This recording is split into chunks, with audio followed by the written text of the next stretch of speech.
एक महाभागवत अनन्य भक्त श्री चंद्रहास जी महाराज, उनके पावन चरित्र का अपने लोग श्रवण करते हैं। इससे भक्ति बहुत घनीभूत होती है। केरल देश में एक परम मेधावी सुधार्मिक नाम के राजा राज्य करते थे।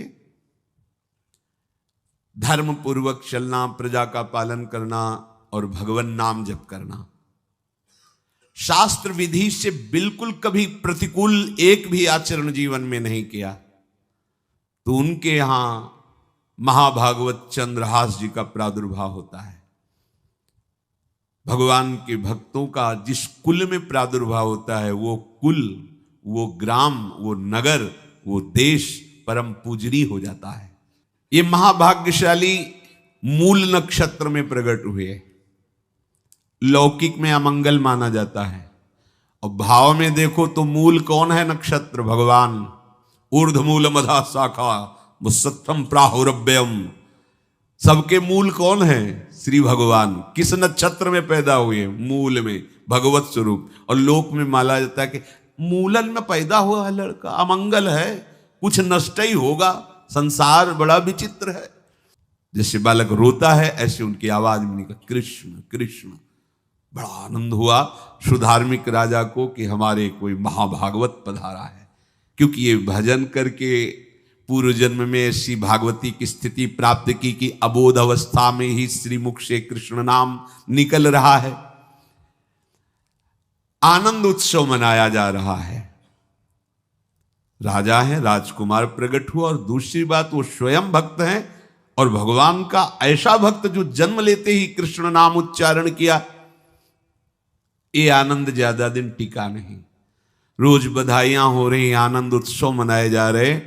शत्रु पक्ष के राजाओं ने मिलकर कहा यही अवसर है, आक्रमण कर दिया जाए और केरलाधिपति का सब पूरा महल घेर करके कोई एक भी न बचने पावे। शत्रु पक्ष के राजाओं ने घेर लिया। आसपास से राजा और सैनिकों ने घेर लिया। अब वो असावधान थे, आनंद में पुत्र हुआ है, बधाइयां, कोई संभावना ही नहीं थी। गुप्त रूप से शत्रु पक्ष के राजाओं ने आक्रमण करके घेर लिया। अब राजाओं की कई सेनाएं और इनकी असावधानी पूर्वक आनंदमयी वृत्ति में कोई पहले से पता हो तो तैयारी करते, तत्काल आक्रमण को रोकने का प्रयास किया पर असफल रहे। इनके सैनिक भी मारे गए, राजा भी मारे गए, राजमहल को घेर लिया गया। कोई भी एक भी बच के न जाने पावे। तो राजमाता जिनसे चंद्रहास जी का प्रादुर्भाव हुआ था, उन्होंने धाय मां को कहा कि मेरे पुत्र को बचाने में तुम समर्थ हो, मेरे तो प्राण नहीं बचेंगे। अगर ये लोग नहीं मारते तो मैं अपने पति के शव के साथ सती हो जाऊंगी। पहले ऐसी धार्मिक निष्ठा माताओं बहनों में होती थी कि धाय मां ने विचार किया कैसे बचा सकती हूं, आसपास तो सब सैनिक घेरे हुए हैं। तत्काल उसने विचार किया कि अगर हम इनको राजकुमार की तरह ले जाती है तो हमें भी मारा जाएगा और इनको भी मारा जाएगा। देखो कितनी विपत्ति जन्म लेते हैं। कोई प्रश्न कर सकता है कि महाभागवत जिनके घर में प्रकट हो तो वहां धन वैभव सुख संपत्ति बढ़नी चाहिए, यहां तो जन्म से ही जैसे वहां माता पधार, ये क्या है? तो श्री भगवान स्वयं कह रहे हैं यस्य तुष्टो रहम पार्थ वित्तम तस्य हराम्यहम करोमि बंधु विच्छेदम सच कष्टेन जीवति। हे अर्जुन, मैं जिस पर बहुत प्रसन्न होता हूं, आप अपने ऊपर भगवान को बहुत प्रसन्न करना चाहते हैं? बहुत प्रसन्न करने में ये है, देख लो। कह रहे हैं जिस पर मैं बहुत प्रसन्न होता हूं, सबसे पहले उसका ऐश्वर्य नष्ट करता हूं। फिर क्या करता हूं? फिर बंधु बांधवों का। फिर क्या करता हूं? असाध्य रोग उसके शरीर में। बोले महाराज जी तुम प्रसन्न हुए हो कि पूरे के पूरे नाराज हो गए हो? बोले यही मेरी प्रसन्नता है। क्या? माया का नाश। अब एकमात्र भरोसा केवल भगवान का, दूसरा कोई नहीं। ये सबको पसंद नहीं आएगा। सब तो उस भगवान की भक्ति चाहते हैं कि अगरबत्ती धूप बत्ती तन मन धन सब तेरा, स्वामी क्या लागे मेरा, पर अंदर से कह रहे सब तन मन धन सब मेरा, क्या लागे तेरा। ऐसे तो चलेगी भक्ति। लेकिन कई बार सत्संग में पीछे धाम में कहा था कि भगवान को रिझाकर लोक मांगोगे तो चैन से रह लोगे, और अगर उनसे प्यार करने की बात मन में ठानी कि बस मुझे केवल आपकी आंखों में आंखों को मिला करके जीवन व्यतीत करना है, मुझे और कुछ नहीं चाहिए, तो फिर लाडले आपको दुशरिहा का कोई आश्रय रहने नहीं देंगे। ध्यान रखना, जितने दुशरिहा होंगे तो ये बर्दाश्त हो तो कदम आगे बढ़ावे। बहुत प्रसन्न हो जाओ ठाकुर हम पे तो कह रहे यस्य तुष्टो ह्रहम पार्थ वित्तम तस्य हराम में हम करोमि बंधु विच्छेदम सच कष्टेन जीवती। जितनी श्वासें रहेंगी भयंकर कष्ट में उसको व्यतीत करने के लिए दूंगा। ये दंड नहीं है, ये पुरस्कार है। अनंत जन्मों का हिसाब बराबर करके कहीं इसकी वृत्ति मेरे से हट न जाए, ऐसे घेरे में डाल के अखंड चिंतन करवा के सजयति जयति जग उच्चरे। जाको करत श्याम सहाई प्रथम वर्णो कृपा क्रम हो विषय मूल गवाई। कुल कुटुंब बल वित्त हीनो दीन के दुखदाई। आपने को करजु लीनो आप ही अपनाई। कह रहे हैं अब मैं वर्णन करता हूं श्याम सुंदर जिस पर कृपा करते हैं उस पर कैसा बर्ताव करते हैं। बोले सबसे पहले उसके विषय भोगों का नाश कर देते हैं। फिर दूसरी कृपा कोई परिवार का कोई मित्र कोई रिश्ते नातेदार उसकी तरफ देखेगा भी नहीं। फिर ऐसा दुख प्रदान करते हैं कि केवल एक भरोसा रह जाता है, एक भरोसा एक बल एक आस विश्वास, बस नाथ आपके सिवा अब हमारा कोई नहीं। बस वहीं से जो चमत्कार प्रकट होता है, त्रिभुवन में कोई उसकी समानता नहीं कर सकता जिस पर ठाकुर की कृपा है। पर इस कृपा को हजम करने के लिए इसीलिए संत संग किया जाता है कि पहले से वो तैयार कर देते हैं। जैसे आर्मी की ट्रेनिंग होती है ना, ट्रेनिंग के बाद भी बॉर्डर में लगाया जाता है, ऐसे ही संतजन ये ट्रेनिंग देते हैं। अब जो टिके तो टिके, नहीं तो घर बैठे जाके। और अगर टिक गया तो गुरु मेहरबान तो चेला पहलवान, भगवान भी परास्त नहीं कर सकते। उसमें ऐसी सामर्थ्य आ जाती है कि हर प्रभु के द्वारा दिए गए विधान को हंस करके स्वीकार कर लेता है। और ऐसा नहीं कि उसको कष्ट होता है। ये लोक भाषा में भगवान कह रहे हैं सच कष्टेन जीविता। नहीं तो जिस चिदानंद में वो सुख भोगता है वो ब्रह्मा को भी नहीं प्राप्त है जो भक्त को प्राप्त होता है। भक्त का वैभव दिव्य होता है, चिदानंद में होता है। ये तो पापियों के पास भी वैभव है, रुपया पैसा कुटुंब परिवार। भगवान के दास के पास जो वैभव होता है वो अचिंत्य है, तुम चिंतन भी नहीं कर सकते, ऐसा वैभव होता है। धाय माने सेविका का रूप तत्काल लिया, जिससे पोछा झाड़ू लगाने वाले, और कुछ दोने पत्तल डाले, उनके नीचे चंद्रहास जी को डाला, ऊपर से करके इसे माथे पे रख के निकली। सैनिकों ने पूछा इसमें क्या है, तुम उनका राजघराने के दोने पत्ते जूठे दिखा। ऐसे नीचे किया तो देखा सब ऊपर जूठन पड़ा। हाँ चल निकल जल्दी, भाग यहां से निकल। बस वो भागी, बचा ले गई। वो कुंतलपुर पहुंची और वहां के जो मंत्री दृष्ट बुद्धि थे उनसे प्रार्थना की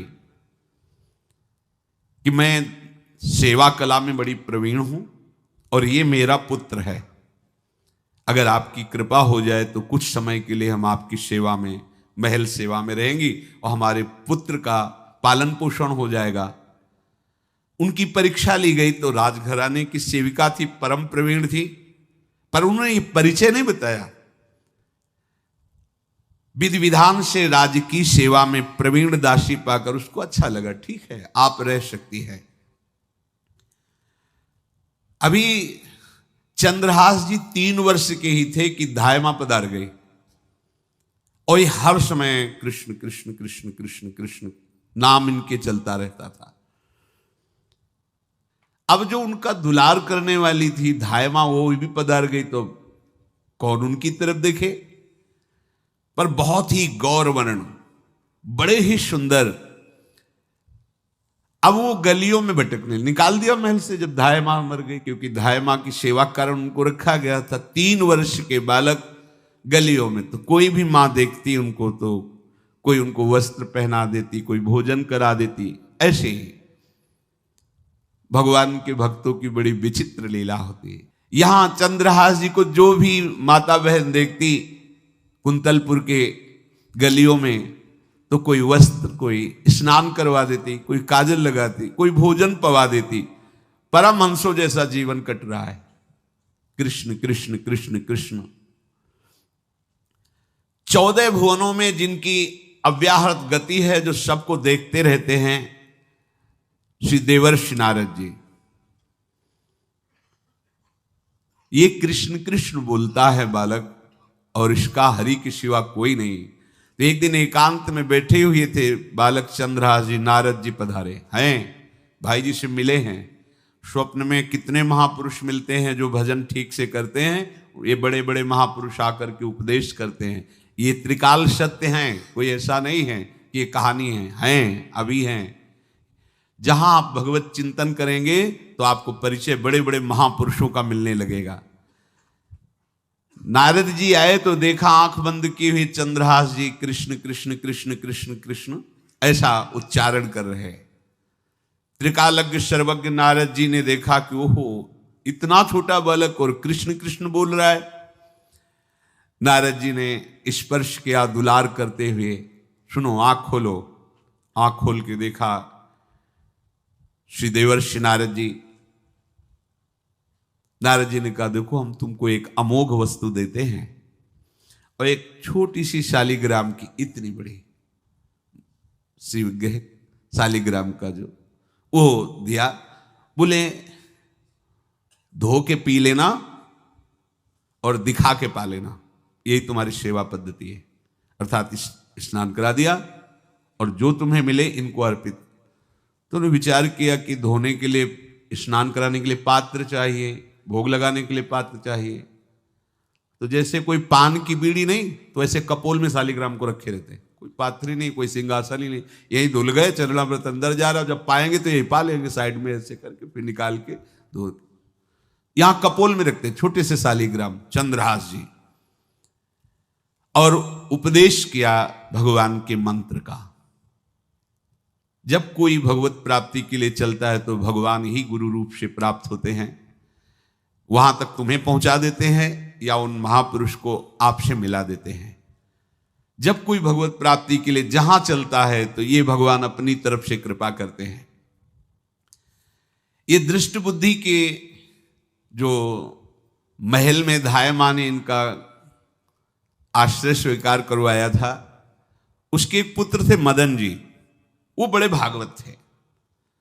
और एक पुत्री थी जिसका नाम था विषया, वो बड़ी सुंदर थी, अभी छोटी अवस्था की ही थी। मदन जी का स्वभाव था भक्तों को भोजन पवाना। जो भगवत भाव के जन होते हैं उनके हृदय में ऐसा उत्साह होता रहता है कि जो वैष्णव हैं, संत जन हैं, इनको भोजन पवाने का मतलब श्री भगवान को भोजन पवाना। भक्तमाल में भी वर्णन है कि जैसे गर्भवती मां को आप कुछ भी पवाओ तो बालक की पुष्टता अपने आप होती है, ऐसे संतों के हृदय में भगवान विराजमान प्रगट रूप से हैं। जब हम संतों को भगवत भाव से भोग पवाते हैं तो साक्षात भगवान ही पाते हैं। और मदन थे भगवत भाव के, तो उन्होंने बुलाया बड़े बड़े भक्तों को और ब्राह्मणों को। जब ब्राह्मण और भक्त पा रहे थे तो खेलते खेलते चंद्रहास जी भी वहीं चले गए और उन्होंने भी वहां प्रसाद पाया। अब बड़े बड़े ब्राह्मणों में एक ज्योतिषाचार्य थे। दृष्टबुद्धि जी ने हाथ जोड़कर प्रणाम किया और अपने परिवार को प्रणाम करवाया और कहा यह हमारी पुत्री है। दृष्टबुद्धि जी ने कहा आप इसका हाथ देकर बताइए इसको वर कैसा मिलेगा, कैसा ऐश्वर्य होगा। दृष्टबुद्धि मतलब दुष्ट बुद्धि, ऐसा ही था वो। पर बड़ा विचित्र खेल है, इसकी बुद्धि एकदम विपरीत और पुत्र महाभागवत। भगवान का खेल है, वो भक्ति विरुद्ध और पुत्र भागवत। उन्होंने कहा वर, ऐसे दृष्टि डाली चंद्रहास जी वहीं पार। वो है इसका वर, वो इसे धाय का, एक दासी का लड़का हमारी पुत्री का वर बने। बोले शायद आपने ध्यानपूर्वक रेखा नहीं देखी, वो हम देख लिए हैं, यही है तुम्हारी पुत्री का वर। दृष्ट बुद्धि ने विचार किया कि एक भिखमंगा हमारी राजकुमारी पुत्री का दूल्हा बनेगा। पंडित जी को तो दक्षिणा दी, विदा किया और सैनिकों से कहा घर से निकलने न पावे बालक, क्योंकि ज्योतिष पक्की, ज्योतिष शास्त्र सत्य है, पर उसका सम्यक ज्ञान होना चाहिए। भला मुझ सम्राट के मंत्री की पुत्री, वो महामंत्री हैं दृष्ट बुद्धि, और ये एक भिखमंगा कैसे हो सकता है? बड़ा हृदय में जलन हुआ, ये तो बड़ी अपकीर्ति और दुर्भाग्य का विषय होगा, इसी को मरवा डालते हैं, काम खत्म हो जाएगा। निश्चय किया और जल्लादों को बुलाया और कहा ये बालक जो पंगत में भोग पा रहा है, इसको ले जाओ और जंगल में मार के, और इसका कोई अंग हमें काट के दिखाओ कि हाँ मार, मतलब पक्का मार देना है। क्योंकि वो इतने सुंदर थे, इतने सुशील थे, इतने प्यारे लगते थे कि कोई भी मारने के लिए तैयार। इसीलिए उसने शर्त रखी, इनका अंग काट करके हमको प्रमाण में दिखाया जाए कि मार दिए गए हैं। चांडालों ने हाथ पकड़ा, चंद्रहास जी को ले गए। चंद्रहास जी का स्पर्श करते ही उनको ऐसा दुलार होने लगा हृदय में, जैसे मां को अपने बच्चे से दुलार होता है। स्पर्श करते, दरस परस अघनाश, भक्त का स्पर्श ही पापों का नाश कर देता है। वो दो जल्लाद आपस में कहने लगे भाई जीवन हो गया लोगों को मारते हुए, कभी कोई पुण्य का काम नहीं किया। ये देखो भक्त संग का प्रभाव।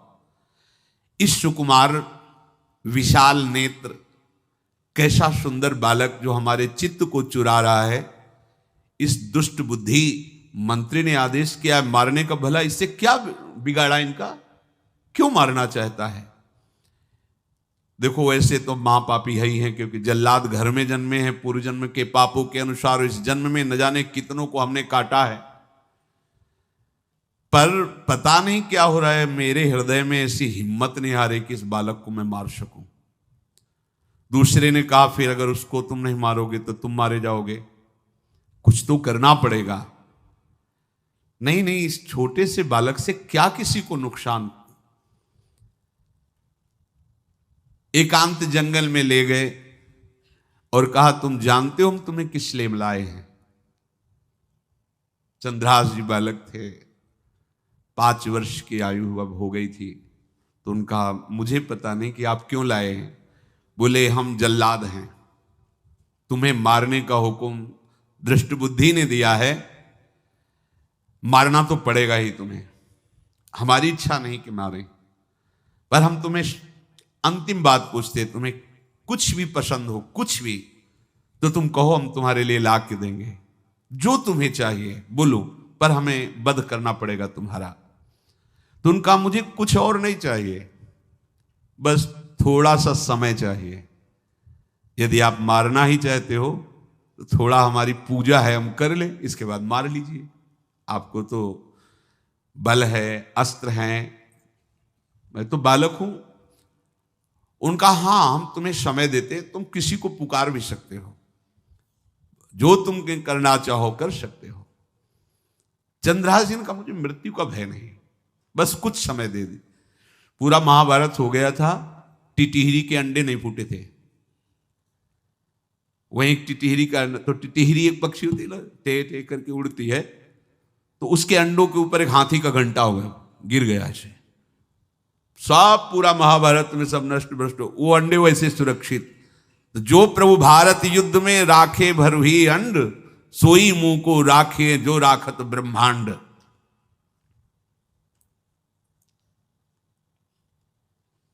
मैं तो अनाथ हूं, श्री कृष्ण के सिवा कोई मेरा है नहीं, मैं किसको पुकारूं? मेरा आश्रय तो एकमात्र वही प्रभु हैं। और निकाला शालिग्राम, यही सिंहासन है शालिग्राम का। भगवान के भक्तों की अपार महिमा है। क्या सेवा, वहां कोई पंचपात्र गंगा जल सब थोड़ी है, लेकर बस आंसुओं से अभिषिक्त कर रहे हैं। प्रभु मुझे तो कोई ज्ञान नहीं कि आपकी सेवा कैसे की जाती, मैं तो अपने मुख में ही आपको रखता हूं। अब मेरे जीवन का अंत होने जा रहा है, बस मैं यही प्रार्थना करता हूं कि मैं आपके ही समीप पहुंचूं, आपका ही स्मरण करूं, आपसे कभी विलग न हूं, एक भी वृत्ति आपसे कभी विलग न जाए। श्याम सुंदर मुरली मनोहर ललित त्रिभंगी ध्यान करते हुए आंख खोली और इशारा किया, काट दो मुझे। जल्लादों ने जब देखा आंसू चल रहे हैं, ऐसा वो बैठ गए अस्त्र रख के और कहने लगे, भाई तुम मुझे मार दो, भले भले वो दृष्ट बुद्धि मुझे, मैं इस बालक को नहीं मार पाऊंगा, मेरी हिम्मत नहीं, अब कुछ भी हो, मेरा वध हो जाए, पर मैं इस बालक को। गिरे मुरझाई दया आई कछु भाए भरे, ढरे प्रभु और मति आनंद शोभिनी है। हुती छठी आंगुरी सो काट लई दूषण हो, भूषण ही भयो जाई कहीं सांच चीनी है। जब नेत्र का इशारा हुआ कि वध कर दो, तो जो बधिक मारने के लिए आए हत्यारे थे वो आनंद से एकदम प्रफुल्लित हुए और कहा, मैं नहीं मार पाऊंगा तुम्हें। तो एक ने कहा, देखो एक उपाय मुझे दिखाई दे रहा है, इस बालक में विशेषता तो है ही, पर इसके पैरों में देखो, बाएं पैर में एक छठी अंगुली भी है, किसी किसी को होती है। गांव में तो कहते छंगू या छंगा, जिससे होता है ना गांव में, और ये छंगा मतलब 6 अंगुली के। बोले इसको अगर काट लेते हैं तो प्रमाण भी सत्य, जिसकी कसम खवाएगा मैं खा लूंगा कि ये चंद्रहास जी के है, और मैं मार दिया। और कौन इस बालक को ढूंढेगा, जंगल में छोड़ देते हैं, अपनी तो सामर्थ्य नहीं। बधिकों ने, जल्लादों ने ऐसा ही किया और जाकर अंगुली दिखा दी, मैं बालक का वध करके आ गया हूं। उनको यह कि लाखों बार इन्होंने वध किया तो संशय का कोई रिश्तेदार थोड़ी है, वो तो बालक है, उसको मारने में क्या, हाँ ठीक है मार दिया गया। अब वो जो चले गए तो अंगुली जो कटी थी उससे रक्त प्रवाह हो रहा है। कृष्ण कृष्ण जगन्नाथ वासुदेव जनार्दन, हे कृष्ण हे जगन्नाथ हे वासुदेव हे जनार्दन, ऐसे नाम उच्चारण करते हुए मूर्छित हो रहे हैं चंद्रहास जी। वो छोड़ करके जल्लाद चले गए। चंद्रहास जी भगवान का स्मरण कर रहे हैं, तो जितने जंगल के मृग हैं वो सब मंडलाकार घेर के ऐसे। एक हुमा नाम का पंछी होता है, अगर उसके पंखे की छाया पड़ जाए तो चक्रवर्ती सम्राट का वैभव प्राप्त होता है। और वो भीड़ की भीड़ पक्षी आकर चंद्रहास जी के ऊपर ऐसे घेरे हुए हैं, आसपास मृग मृगी मृग शावक सब घेरे हुए हैं।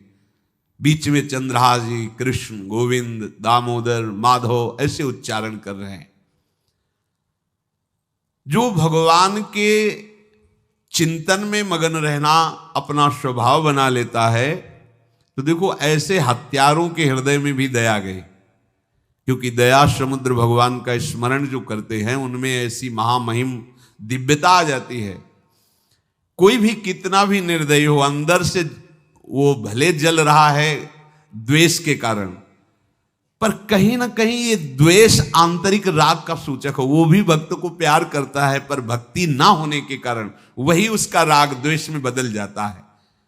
कोई भी हो, अंदर से जब भक्त के प्रति जलन पैदा करता है तो उसमें मूल होता है भक्त की महिमा, भक्त का महत्व, पर उसे ना प्राप्त, जैसे कहते हैं कि वो अंगूर खट्टे हैं और हट नहीं प्राप्त कर पाए तो अंगूर खट्टे हैं। बकाया महत्व सब के अंदर होता है, दुष्ट से भी दुष्ट के अंदर भगवान के भक्तों का महत्व होता है, क्योंकि सबके हृदय में भगवान विराजमान है।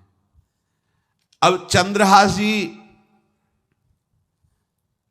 भगवत स्मरण करते हुए पक्षियों के और मृग आदि के बीच में हैं। उधर भगवान का एक विधान तैयार होता है, वह देश भूमि में रहत लघु भूप और सुख सवै एक सुत चाह भारी है। कुंतलपुर के ही अधीन एक चंदनवती नाम की राज्य नगरी थी, वहां के राजा थे, उनके पुत्र नहीं हो रहा था। तो कुंतलपुर सम्राट पद, चंदनवती राज्य राजा, जैसे प्रदेश और दिल्ली में बैठे हुए जो प्रधानमंत्री राष्ट्रपति वो बादशाह, जो दिल्ली का अधिकार वो बादशाह, और ऐसे छोटे छोटे जो राज्य हैं उनको राजा। तो ये चंदनवती के राजा कर दिया करते थे, प्रत्येक राजा को कर देना होता था, बादशाह को।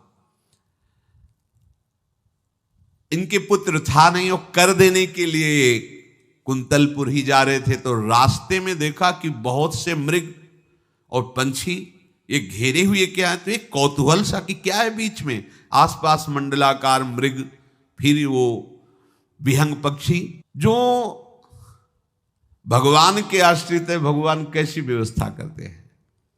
वो चंदनावती के राजा दौड़ करके कौतूहलवश, क्या है यहां, मृगी पंक्तियों के बीच में पक्षी, हुमा नाम का बड़ा पवित्र पक्षी हिमालय आदि में पाया जाता है, जिसके ऊपर इसकी छाया पड़ जाए वो ऐश्वर्यवान हो जाए। देखा बालक दिव्य तेजों में, और मूर्छावस्था में नजदीक गए तो अंगुली पूरी कटी हुई थी, तो रक्त प्रवाह, गोद में उठाया और आनंदित हो गए, हमारी पुत्रेष्टि यज्ञ सफल हुई, हमारा दान पुण्य सफल हुआ, ऐसा हमें सुंदर बालक मिला। चंद्रहास जी को लेकर के घर आए और हृदय में भगवान का बार बार कृपा प्रसाद मना रहे हैं, मुझे भगवान ने पुत्र दिया। चंद्रहास जी को लेकर आए, आनंद मंगल बधाइयां बजने लगी, बहुत सी संपत्ति न्यौछावर कर दी। 5 वर्ष के चंद्रहास जी हैं। पूछा बेटा तुम्हारे माता पिता कौन है, तो कहा श्री कृष्ण। परिवार में कौन है, श्री कृष्ण। मतलब तुम्हारा कोई नहीं है, नहीं है श्री कृष्ण। समझ गए कि भगवान ही हमें कृपा करके ऐसे महाभागवत पुत्र को दिया, और है कौन, वास्तविक कोई नहीं श्री कृष्ण के सिवा। बड़ा उत्सव मनाया और अपने राज सिंहासन का अग्रिम अधिकारी युवराज पद चंद्रहास जी को।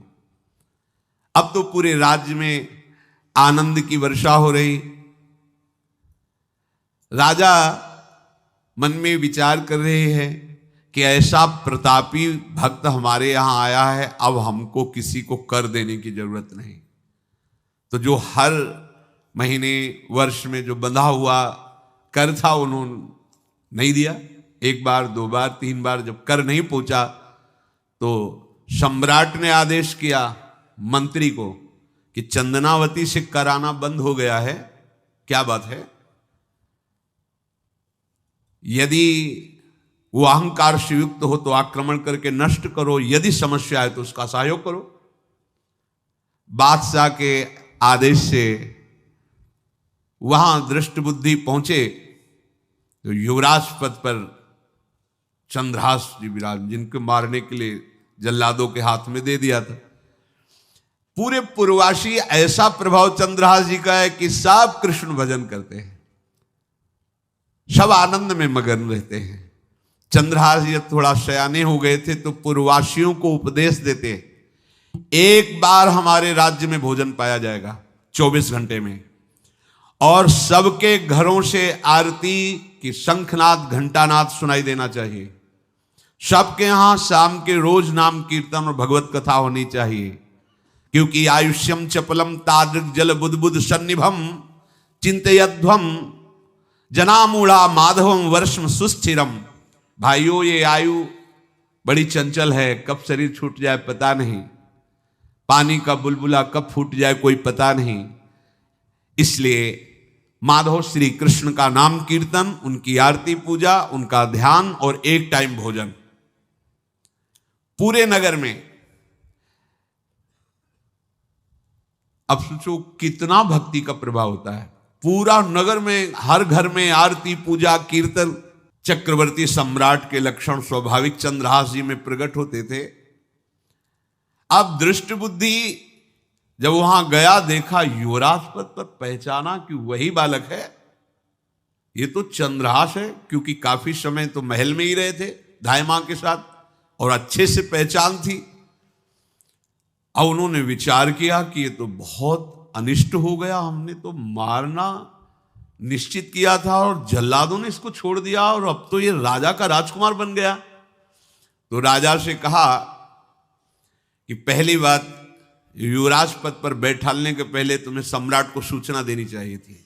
दूसरी बात, अभी तक तुमने कर नहीं दिया। जानते हो कि अगर सम्राट का भाव बदल गया तो एक क्षण में तुम्हारे राज्य को नष्ट कर दिया जाएगा। तो राजा ने हाथ जोड़कर चंद्रावती के राजा ने कहा, महाराज आप ही अब हमारी रक्षा कर सकते हो। तो उसकी दृष्टि चंद्रहास पर थी, इसको मरवाना है, क्योंकि पंडित ने बताया था यही पति बनेगा। अरे तो अब तो आनंदित होना चाहिए कि अब तो राजा बनेगा, अब तो बढ़िया है। लेकिन चंद्रहास जी को यदि आप सम्राट के पास भेज देते हैं और सम्राट निश्चित प्रसन्न हो जाएंगे चंद्रहास को देख के, तो वो तुम्हारे इस अपराध को क्षमा कर देंगे। युवराज पद दे दिया और भेंट नहीं दी, कर नहीं दिया महीनों से, तो ऐसा करो चंद्रहास जी को भेज दो। राजा ने स्वीकार कर लिया। और पहले लोग बिल्कुल धर्म से चलते थे, कहीं भी अधर्म का लेश नहीं।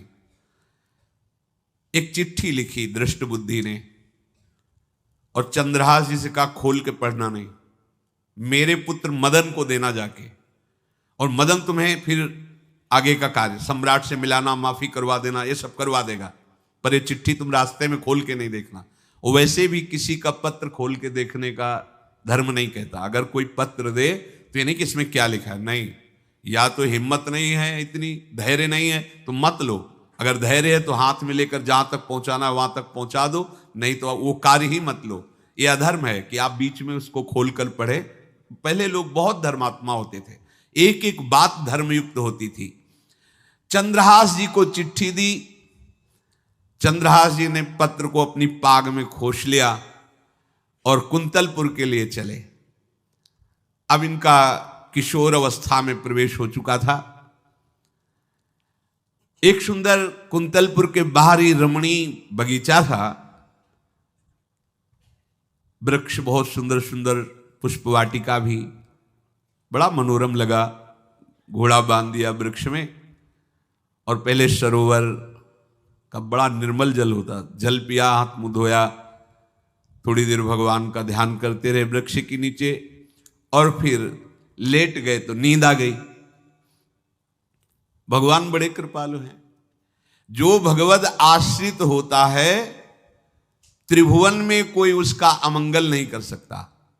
अपनी सहेलियों के साथ दृष्ट बुद्धि की वही राजकुमारी जिसके साथ इनका ज्योतिषाचार्य ने कहा था यही पति होगा, वो अपनी बहुत सी समान वयस्क अवस्था की जो किशोरियां थी उनके साथ वो, और ये राजवाटिका थी, इसमें घूमने के लिए आई। तो घोड़ा देखा तो उसने कहा यहां किसी का घोड़ा कैसे आ सकता है, हमें लगता है कोई यात्री इसमें प्रवेश कर गया, उसको पता नहीं होगा कि राजवाटिका है। वो अपने सहेलियों के साथ घूमते हुए उसी वृक्ष के नीचे पहुंची। जा चंद्रहास नौ किशोर अवस्था, और जो भगवान का भजन करते हैं उनमें एक विशेष आकर्षण होता है जो साधारण आदमियों में नहीं होता। वो कैसा भी रूप हो उससे मतलब आकर्षण होता है, ऐसा लगता है इनके समीप बैठे रहे, इनको देखते रहे, इनकी बातें सुनते रहे, उनमें भगवत आकर्षण होता है। आंख मुंदी हुई शोर है, देखते ही पूर्व विधान के अनुसार उसका चित्त लुट गया। इतना सुंदर नौ किशोर अवस्था, आसपास देखा तो सखियां खेलने में लगी थी। पाग में एक चिट्ठी सी दिखाई दी तो झुक करके चुपचाप ऐसे नौ किशोर अवस्था में चंचलता भी होती है, चिट्ठी खोल करके देखा तो वैसे ही रूप माधुरी में आसक्त हो गई थी। पूर्व संस्कार से आकर्षण भी हुआ। इसने संस्कृत में लिखा था विस्मस्मयी प्रदातव्यम त्वया मदन शत्रुवे कार्या कार्यम न द्रष्टव्यम कर्तव्यम खलु में प्रियम। मदन पुत्र, उनके नाम था मदन। अय मदन, बिना कुछ विचार किए इसको विष दे देना जाते ही। क्या उचित है क्या अनुचित ये तुम्हें नहीं सोचना, मेरा प्रिय करना, मेरे आदेश का पालन, जाते ही से विष दे देना। पत्र उसने देखा वो पिताजी की बुद्धि खराब हो गई, ऐसे सुंदर नव किशोर को विष देने की बात लिख दी। अब उसे बड़ा दुख हुआ कि पहली ही दृष्टि में, अभी तो इन्होंने आंख खोल के हमें देखा ही नहीं, और इनको इस सोई हुई मुद्रा में देख करके मेरे प्राण समर्पित हो गए, मेरा चित्त समर्पित हो गया। चलो, जब मेरी सखियों के नाम पुकारे जाते, हेमलता, शशिकला आदि, तो मुझे चुभता था कि मेरा नाम पिताजी ने विषया क्यों रखा है। आज सार्थक हो गया, मेरा नाम सार्थक हो गया। काजल लगाई हुई थी, एक सीख से ऐसे काजल लिया, और एक संस्कृत में आ बनता है ऐसा, ऐसे, बस ऐसे कर दो तो विषया हो गया। अब उसका अर्थ बदल गया। हे मदन, उचित अनुचित का विचार छोड़कर जाते ही इसे विषया प्रदान कर दो, ये मेरा प्रिय कार्य होगा। विषया पुत्री भगवान है, जैसी हो भवतव्यता तैसी बने सहाय, आप ना आवे आप परताई तहां ले जाए। तो ओ पत्र वही खोस दिया, और ये सुख हुआ कि तो जाएंगे भाई के पास ही ना, तो घर में ही तो जाएंगे, वहां इनकी इस प्रसन्न मुद्रा में बातचीत करते हुए मैं इनको देखूंगी। ये भगवान का विधान होता है। चंद्रहास जी उठे और पूछते हुए मंत्री के घर पहुंचे, और मदन ने देवी की चंदनावती से पिताजी ने इनको भेजा है, ये वहां के राजकुमार हैं, हृदय से लगाया। चंद्रहास जी ने कहा आपके पिता ने पत्र दिया है। उन्होंने पत्र पढ़ा, विषमस्मयी विषयास्मयी, विषय तुरंत बिना विचार किए ब्याह कर दो, दे दो,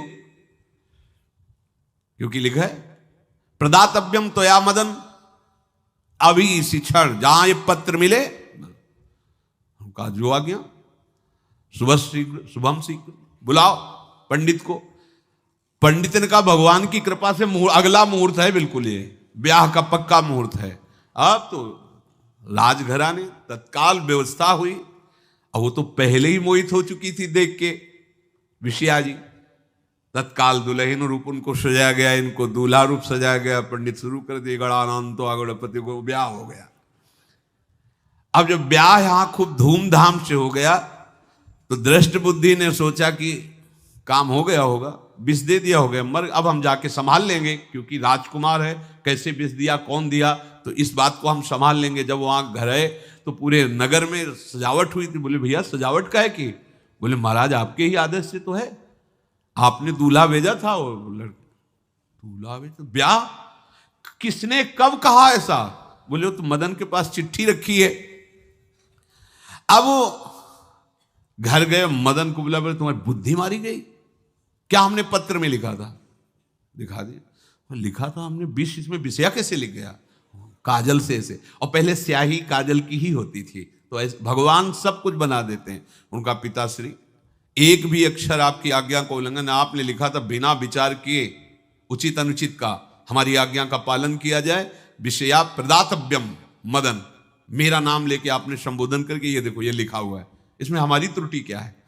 देखा तो चंद्रहास जी दूल्हा और सुंदर, अब उसका हृदय आग ले। अब तो मान जाना चाहिए, बिटिया का वर्ण हो गया भाई, ब्याह हो गया, अब तो गुस्सा छोड़ देनी चाहिए। पर दुष्ट बुद्धि, नाम ही रखा था दृष्ट बुद्धि, उसने कहा चाहे बिटिया विधवा रहे पर तुम्हें जिंदा नहीं रहने देंगे। ये दुष्ट बुद्धि होती है। देखो कैसे कैसे ऐसे ही होते हैं, कुछ लोग ऐसे ही होते हैं, हमारी इज्जत, फिर जेल काटता है पूरा परिवार, मार डालेंगे तुम्हें जिंदा नहीं रखेंगे, ऐसे दुष्ट बुद्धि का स्वभाव होता है। अब भाव जब बिगड़ जाता है तो फिर पकड़ में नहीं आती बात, यही समझ जाना चाहिए था। चरणों में प्रणाम करके कि अब तो तुम हमारे बेटे के समान हो, ये भी राज्य तुम्हारा, वो भी, आनंद लो। अब बड़ा सुख का कार्य। लेकिन जब नकारात्मक सोच आ जाती है तो बुद्धि कंट्रोल में नहीं रहती, वो फिर उद्दंडता करने, उसका निश्चय गलत होता है। नजदीक गया और कहा कि बहुत कृपा हुई, आप हमारे दामाद बने, पर हमारे यहाँ की एक रीति है, हमारे नगर के बाहर जो देवी हैं उसमें लड़की का वर अकेले पूजा करने जाता है, आपको हमारी कुल की रीति का निर्वाह करना होगा, आपको जाना ही होगा, कोई समस्या नहीं। हमारे लिए तो हर देवी देवता भगवत स्वरूप है, आपके लिए हम पूजने चले जाएंगे, पूजन की थाल तैयार करो। और उधर कई बलवान सैनिकों को भेजा, देवी पूजने जो आ रहा है तत्काल उसे काट देना, किसी भी तरह बचना नहीं चाहिए, नहीं तुम सब मारे जाओगे। जो आदेश देवी मंदिर में सैनिकों को लगा दिया, जो आवे तत्काल मार देना, क्योंकि अब भेज ही रहे ना, तो नाम नहीं लिया, कहा जो आवे तत्काल मार देना, मेरा आदेश अगर बचा तो मैं तुम्हें मार दूंगा। उन राज सैनिकों ने जो बधिक स्वभाव के थे पहले से वहां लग गए। बड़ा विचित्र भगवान का खेल है। वहां के चक्रवर्ती सम्राट जो थे बड़े बड़े विद्वान और ऋषियों से बातचीत कर रहे थे। उनका महाराज अब आपका राज सिंहासन पर बैठना राज्य के लिए अमंगल होगा, ऐसा समय आ रहा है। इस समय यदि चंद्रहास जी को सम्राट पद पर बैठा दिया जाएगा तो आगे अकाल नहीं पड़ेगा और बड़ा मंगल होता चला जाएगा। ये मुहूर्त आपका राज सिंहासन पर से हटने का है, तो उनका प्रजा का मंगल हो और देश का मंगल हो, इसलिए हम बिल्कुल। मदन वहीं बैठे हुए थे। सचिव ने कहा तुरंत जाओ और जो तुम्हारे बहनोई बने हुए हैं चंद्रहास जी को लाओ। तो भागे। तो जो और सैनिक राज सैनिक थे पूछा किधर जा रहे हो? बोले वो अपने बहनोई चंद्रहास जी। बोले वो तो देवी पूजा के लिए गए। तो घर में जाके वो सीधे आगे बढ़े, तो जा ही रहे थे थाल सजा कर देवी। बोले सुनो इसी समय मुहूर्त है, आपको देवी पूजा हम कर लेंगे जाके, या हम थाल लेके वहां बैठे रहेंगे, पहले सम्राट पद का वो अभिषेक करो फिर देवी पूजा हो जाएगी, ये तो घर की बात है। और देवी पूजा मैं करके आ रहा हूं, वो देवी पूजा के लिए और वो सम्राट पद के लिए, बीच से ही। दौरे और सुख पाई जाई मगही में लियो जाए, दियो सो पठाई नृप रंग माही भीजिए। अब जो सम्राट थे तो बहुत आनंदित हो गए, क्योंकि भगवान का भक्त तेजस्वी और बलवान शूरवीर योद्धा जो सम्राट पद पर बैठेगा तो अकाल नहीं पड़ेगा, सुख की सब प्रजा को वृत्ति प्राप्त होगी। बड़े आनंदित होकर इनका सम्राट पद पर अभिषेक हो रहा है। और दृष्ट बुद्धि के पुत्र जो मदन संतों और भक्तों का आदर करते थे, वो देवी पूजा, और वहां पहले उसने बोल रखा था जो आवे तो देवी अपमान ते न डरो सम्मान करो, जात मारी डार्यो या सो भाष्यो भूप लीजिए। चंद्रहास जी का सम्राट पद पर अभिषेक और मदन जी का देवी मंदिर में प्रवेश, और सैनिकों ने काट के फेंक दिया मदन को। ये जो पे कृपा रघुपति कृपाल की, बैर और की कहा सरे होई न बाको। बार भगत को जो कोई कोटि उपाय करे, गोस्वामी तुलसीदास जी लिख रहे, भगवान का कृपा पात्र जो भक्त है, किसकी ताकत है कि उससे बैर कर सके। चाहे कोई त्रिभुवन में हो, भक्त का बाल बांका नहीं कर सकता, चाहे करोड़ों करोड़ों उपाय कर ले। और तके नीच जो मीच साधु की, सो पामर ते मीच मरे। वेद विदित प्रहलाद कथा सुनि, को न भगति पथ पाम धरे। अगर तुम जिस भाव से साधु को नीचा दिखाना चाहोगे वही भाव तुम्हारा सर्वनाश कर देगा। वैसे ही देखो सर्वनाश हुआ ना, एक ही पुत्र, और इसके आदेश से वह उल्टा खेल हो गया, पुत्र की ही हत्या हो गई और चंद्रहास जी को सम्राट पद पर अभिषेक किया जा रहा है। अब दृष्ट बुद्धि ने बड़ी प्रसन्नता अंदर है कि वो तो मार दिया गया होगा। सैनिक आए और बोले महाराज आपके पुत्र का वध हो गया है। पुत्र का वध कैसे? बोले आपने कहा था जो आए उसे मार देना, तो आपका पुत्र ही थाल लेकर पूजन, वो तो चंद्रहास, बोले उनका तो अभिषेक हो गया सम्राट पद पे। ये कैसे हो गया? अब अंदर भारी दुख उनके हृदय में। उन्होंने बताया कि तुम्हारे पुत्र को तो हम लोगों ने ही काट डाला आपके आदेश के अनुसार, आपने कहा था जो जाए उससे काट। अब तो छाती पीट पीट के, माथा फोड़ फोड़ के खूब रो रहा है। किसी का कोई भी बस नहीं चल सकता भगवान के भक्त के ऊपर।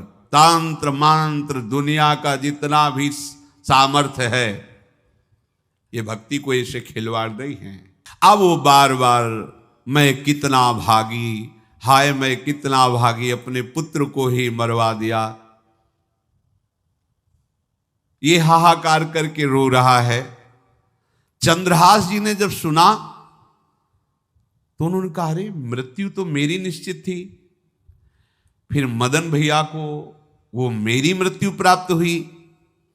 नहीं नहीं, ऐसा नहीं हो सकता, मैं अभी जाता हूं। वहां गए तो देखिए सब कटे, अंगों को रखा, भगवान का ध्यान करते, स्मरण करते से हाथ फेरा, उठ के बैठ गए। अब ये घटना तो उनको पता नहीं थी, दृष्ट बुद्धि को उन्होंने खोपड़ी फोड़ करके अपनी हत्या कर ली। उनको जिला के आए तो फिर उनको जिलाया और कहा पिताजी अब कृष्ण कृष्ण जपो। अब उनकी बुद्धि शुद्ध हुई और भगवान का आश्रय लेकर के वो अपने जीवन को भगवत भक्ति में बनाए। तो जो भगवान का भक्त है उससे द्रोह करने वाले को भी परम मंगल ही देते हैं भक्त, पर भक्ति में अनन्यता की आवश्यकता है। प्रारंभ इहलोक परलोक के सारे सुखों को भगवान के चरणों में समर्पित करके किसी व्यक्ति वस्तु स्थान का आश्रय नहीं होना चाहिए।